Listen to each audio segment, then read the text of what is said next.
This is your 20-minute podcast, where we do our best to give you useful information in 20 minutes or less. Today's podcast is brought to you by Audible. Get a free audiobook download and 30-day free trial at audibletrial.com/your 20-minute podcast. Over 180,000 titles to choose from for your iPhone, Android, Kindle, or MP3 player. Now, here's your host, David Brower. This is David Brower with your 20-minute podcast, and our special guest today is Dr. Kathy Gruver, and she's a health and wellness expert who specializes in stress, mind-body medicine, mindfulness, meditation, and nutrition. She's an award-winning author with 5 books, has lectured around the world, and in your spare time, what do you do, Doc? Trapeze and hip-hop dancing. I saw that. That was my next thing. I'm going, first of all, welcome. I'm glad you're here. Oh, thanks for having me. I appreciate it. You bet. So that's one of the things that fascinates me about guests that I talk to is either where they've been, what's their story that helped get them to where they are now and they're in a place to pay it forward and all those fabulous things, or what is their experience outside of their professional thing.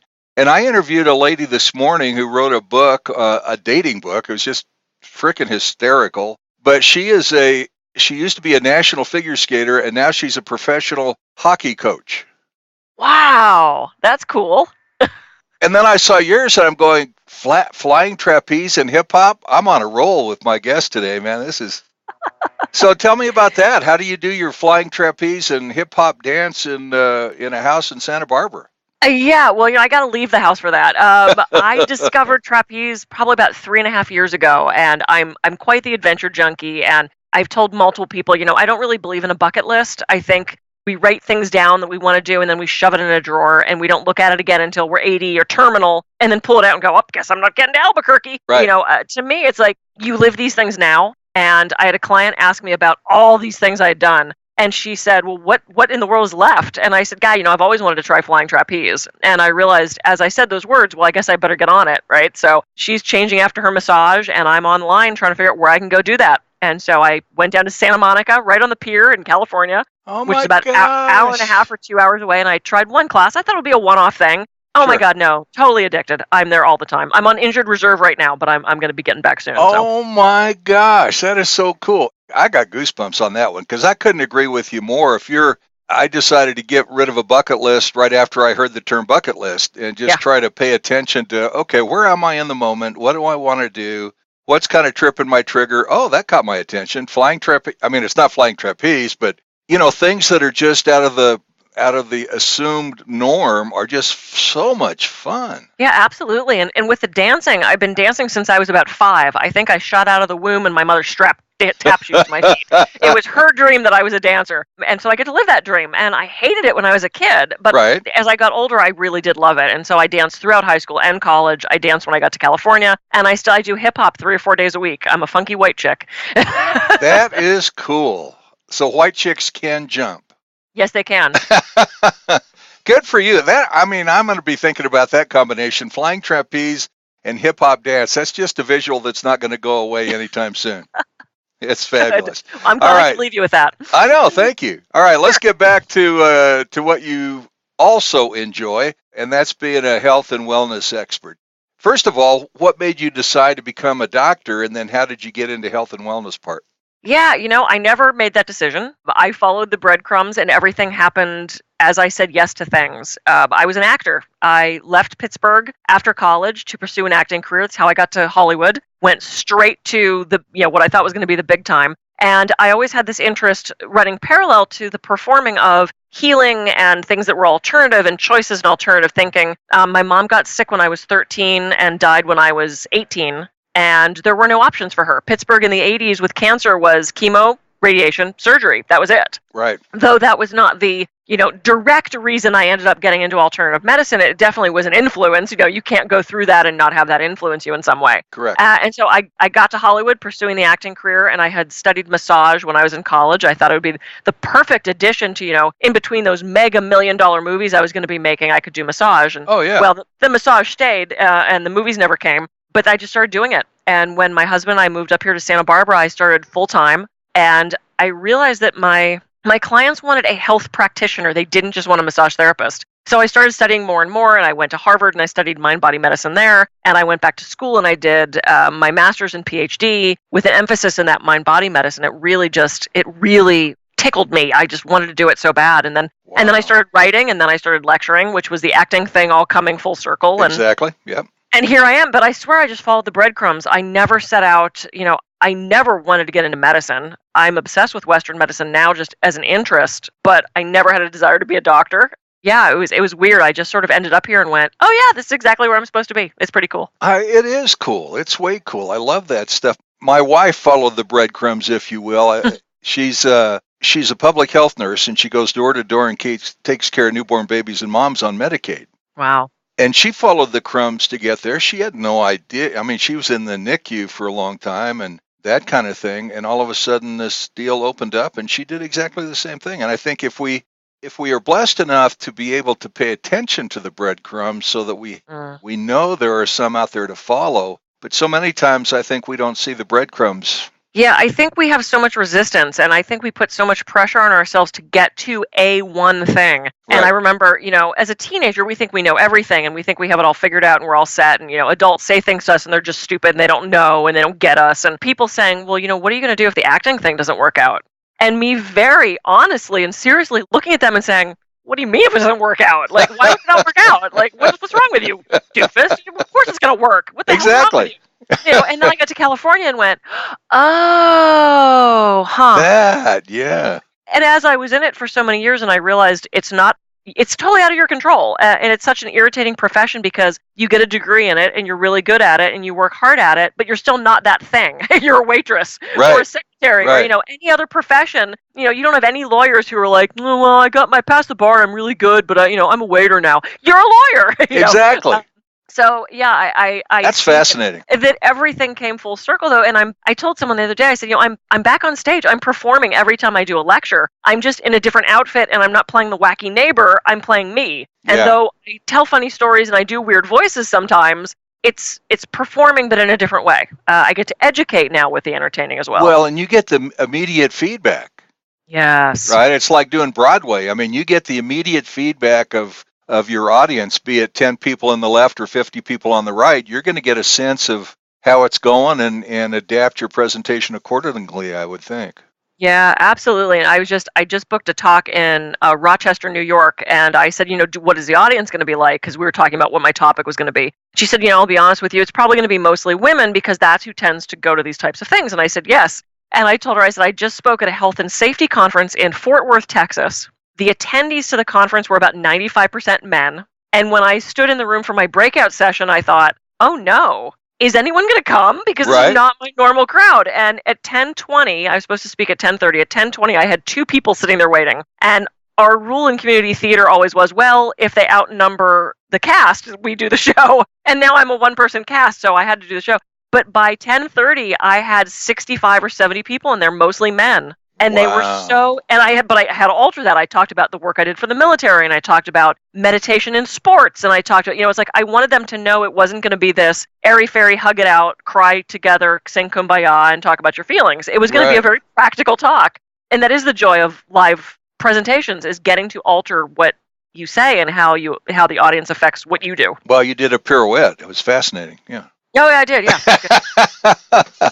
That is so cool. So in reading some of your stuff, and obviously you travel all over the world, you speak to lots of groups, you've written some very successful books. One of the things that really caught my attention, other than flying trapeze and hip-hop dance, is working with a project with the military to create and institute a stress reduction program. Tell me about that. Yeah, I was contacted by an old high school friend, of all things. Thank God for Facebook. Right. And she said, hey, I've been following what you're doing. And she worked for a company that does projects for the military. So they're the one-off contractor for that. And they bring in subcontractors to help with their programs. And a call for proposals, or whatever they call it, came across their desk looking to kind of redo their stress program. They've been using mindful-based stress reduction in the military for decades since John Kabat-Zinn put it in, and I think they were just looking for something else. They wanted to see what was new and what was out there. And so this company brought me in as their expert, and I designed this entire program, which they then submitted to the military. And unfortunately, we did not get past the first phase. They did not take the program. They went a very different direction, which I don't think was as good as mine. I think it's way too complicated and just not as user-friendly. I mean, I made this thing so simple that it would have been perfect for what the military needs. And they didn't go that way, which is fine.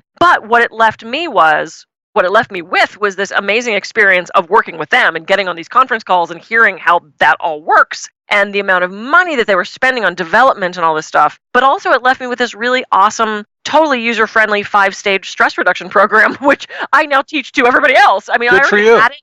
Yeah, I mean, I already had all of these components, but that really made me put it together in a way that anybody can do it. And so I was left with this amazing program, which is all mine. So yeah, it was pretty cool. Well, guess what? You followed the breadcrumbs. I did. Yep. It's about saying yes. It is about saying yes. Yeah. Could not agree more. So tell me about some of your books. You've got 5 books. You've got you host a national TV show. Tell me about that. Yeah, I started writing back in 2009, and again, it was the following the breadcrumbs thing. I didn't set out to be an author. That's my husband's job. He actually writes for a living. I wrote as a supplement to my practice and to share more knowledge and to reach more people. And several people told me if I wanted to do any sort of speaking, it would really help to have a book or two. And then I think it's sort of like tattoos. You get one and then you have to have more. Right. So my 5th is done. I'm working on my 6th. I got 7 and 8 in my head. I'm trying to decide which to do next. So it became sort of addictive. I love sharing knowledge that way. It's just another outlet for what I know. Right. So my first book is The Alternative Medicine Cabinet, and that's the one that was turned into the TV series, which is in post-production and going through a different phase of financing. So we're hoping that'll be airing very soon. I keep hearing very soon, but that's Hollywood. I was used to that. Well, it is Hollywood, yeah. You had that, but wait, I'm saying yes. I'm saying yes. I'm saying yes, and everyone else has to get on board with the yesing. So, but it's training me in patience, which is not my strong suit because I'm an only child, and so the world revolves around me. And when I want it, I want it. So this has been an amazing exercise in. As an only child and a Vietnam vet, I totally get both those arenas. Beautiful. I love my only children, brothers and sisters. Oh my gosh, yes. Yeah, so, I want it now because I did it and it's done and it's time and I deserve it, right? I've actually outgrown all that, but it's been a great lesson of not now. And then when it's ready, it'll be ready. I can't push that river, so we wait. And then I did 2 books on stress. Conquer Your Stress has been very successful. It's won 5 awards and was just picked up by a traditional publisher. So that's got, international distribution now, which is cool. And then my latest is called Journey of Healing, which is kind of a combination textbook and autobiography. So it's everything I know about natural medicine, how I found it, how I used it, what it works for, what it doesn't work for, me making horrible mistakes with it and almost killing myself by taking too much horseradish. Right. Lots of personal stories. And then also sort of tales of growth and evolution, stories that I tell during my talks that people found good and educational and inspiring. And so I peppered those through there too. So I love that book. I'm really excited about it. And then the next one's going to be specifically for stress and care at work. So that'll be out hopefully by the end of this year. Outstanding. And then you co-wrote Market My Practice. What's that about? Yeah, I have a naturopath friend. This is when I was more big into the naturopath world. And we would go to a conference every year and we'd shake our head at the amount of people who were probably really good at what they did. But, I suppose I should get a business card, huh? Oh, well, that's fine. Just write your website down for me. I should get one of those. Oh, my gosh. And so between us, he's very practical, and he was the one that wrote, the business plan sections. He said, do you want to write the business plan section, or should I? And I said, well, since I never wrote a business plan, you might want to handle that part of it. And then I handled the how to do radio and TV and how to schmooze at parties and what you should have on your how to do good headshots. And, so we put together probably 40 plus years of combined experience into a book on how to market your practice or your book or your business in any way. And that's been really fun. We work well together. Sounds like my marriage. My wife is very, very practical. I mean, to a fault. Thank God, because I am not. And because I'm the creative guy. I came from radio, TV, marketing. I have my own agency. I do voiceover work. All that stuff. And so for her to teach me how to be practical and teach me about the healthcare industry, and then me help her learn about marketing and all that kind of stuff, it's been really, really a fascinating relationship. We've been very blessed. Oh, that's cool. Isn't it fun when you find that person with a puzzle piece that fits what you're lacking? Oh my gosh. Yeah. I feel like I'm surrounded by that. Both my husband and my clients fill that need for me, and people that I do business with, and there's that perfect meshing, all those little teeth in that saw fit together. Right. We all complete each other. There's not one person to fill your bucket. I think you need to be around multiple people of multiple industries and to educate that. So it's so great that you found that partner in that. That's fabulous. Yeah, absolutely. And that's candidly what I really enjoy about this podcast. I kind of did it on a whim because I kind of wanted to do a podcast, but as a voice actor, there's thousands of podcasts out there that bore me to tears, so I didn't want to do one on voiceover. And I thought, well, why not do a practical one? Just interview experts on business, marketing, self-improvement, families, relationships, do those kinds of things. And man, I learned so much and I have so much fun talking to people like you. It's just, it's really a gift. That's cool. I hear that because I do tons of radio and podcasts. Yeah. I hear that from so many hosts. So we've got a couple minutes left, and I want to have you have the opportunity to talk about specifically what you'd like to talk about. Is there ways for people to reach out to you? How do they get your books? Those kinds of things. Yeah, absolutely. Everything's available on, I have two different sites. The first one is thealternativemedicinecabinet.com. So that was named after my first book and the TV show. And all of my books are there. There's a lot of free resources. You can sign up for my newsletter, and then you get a super secret health tip. Ooh. Don't tell anybody. Ooh, don't tell anybody. Just for you. Shh. And then the other site is kathygruver.com. And if you'd like to book me for a speaking engagement or an appearance, that's the best place to go for that. My books are available there also. Of course, my books are on Amazon. You can get them on Kindle. And I'm all over YouTube and Facebook and LinkedIn and Twitter. And you can tweet me and all that good stuff. All the social stuff. I'm going to go back to your actress bit. Mm-hmm. You have such a captivating presence. And obviously, it's very successful when you speak publicly. So are you going to do audiobooks? It's yes, that's I found hard to do, to get those put together. And when the new publisher said they wanted to pick up Conquer Your Stress, and they said something about doing an audiobook, I said, yes, but I want to be the person reading it. Exactly.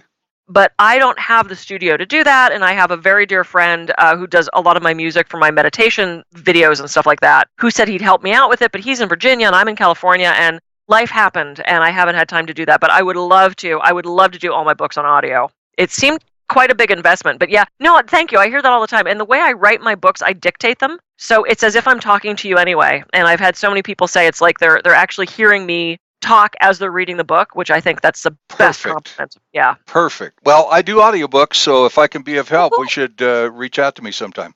Absolutely. I want to do that. All right, cool.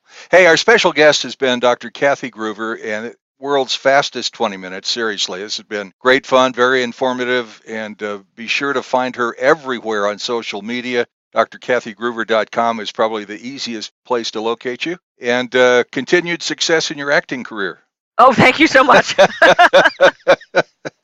She'll be leaving now to go do hip hop dancing while she's on the flying trapeze. That's again the visual I just can't quite shake.